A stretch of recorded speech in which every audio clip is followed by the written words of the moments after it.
This is video 13 and we'll be looking at setting up motors. So what I've done is put a motor control center board in as a main DB, giving it the MCC description. So we can place a motor, place it just above our motor control center, and as part of the motor command, which is unique for this particular one, it's asking you to add a cable at the same time. So you don't have to go to insert cables separately. So all I do is select my cable, the length of my cable in, the motor reference, any other constraints on the cable. What we can then do, we can either do a search on manufacturer or we can do a generic. So first of all, we'll do a generic motor to start with. So if we're doing a generic motor, what it does, it goes off and looks at a database of generic types of motor, less than a kilowatt, around 10 kilowatts, greater than 100 kilowatts, and for single phase as well, with all the various power factors, UL duration, etc. on here. So that drives the calculation.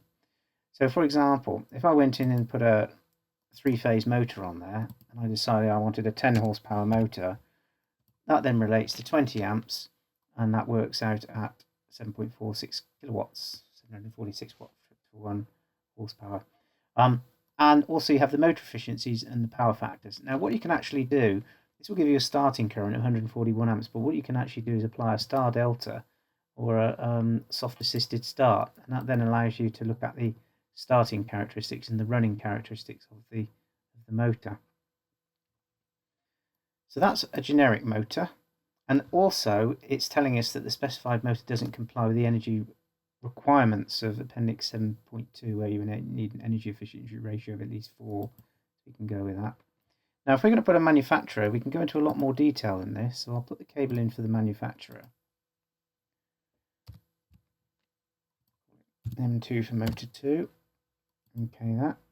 Now this time what we can do is go and run a search on various search criteria. So I might want to look at a full kilowatt rating of, say, less than, let's say, on the list, 25 kilowatts. We could run a search on that. I might want to only use energy efficiency class 4 motors. I can do a search on that. So we can start searching by applying different criteria. I might want to look at an efficiency of greater than a certain value. So I might want to look at a value of greater than 91.3, do a search. So you can see that starts whittling down our motor selection. And we can search on synchronous speed, power factors, kilowatt ratings, etc. So if I decide on the motor I want to select, so I'll select that motor there. We then select it. That then gives us all the parameters on here. So we've got a starting current of 306 amps. What I could also do is put a star delta start in there if I wanted to. And also, by applying the starter at the motor end of the cable, so if it's piggybacked on the motor and not in the MCT, this will give us different results. So when I run the calculation, you can see here, on this particular motor here, because we've gone in to the motor details and we've put in the starter at the motor basically in the box in the MCC, you're running those cables into the motor and out and back. So you've got 1.5 mil times 2. But on this one, we have the starter at the motor end of the cable. So we're just running our 4-core cable out to that motor. Now this one is giving us a bit of a warning here because the cable is bright red.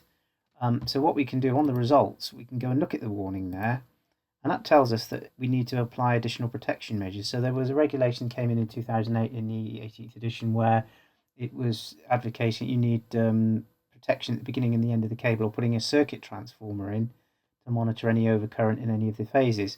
So what we can do is go into the cable itself, and we can just tick a little box to tell to mention that we are applying additional protection measures. That can then go in. So then when we run the calculation again, so if we were running that calculation, submitting it to a consultant and the cable was bright red, they probably want to know why. So you can just point out to them that you're taking additional protection measures in line with regulation 434 suffix 4 parts 1 to 3 on that basis. So motors can be entered either as a generic motor, or they can be entered from a database of motor manufacturers. And that database can be edited in the MotorDB section.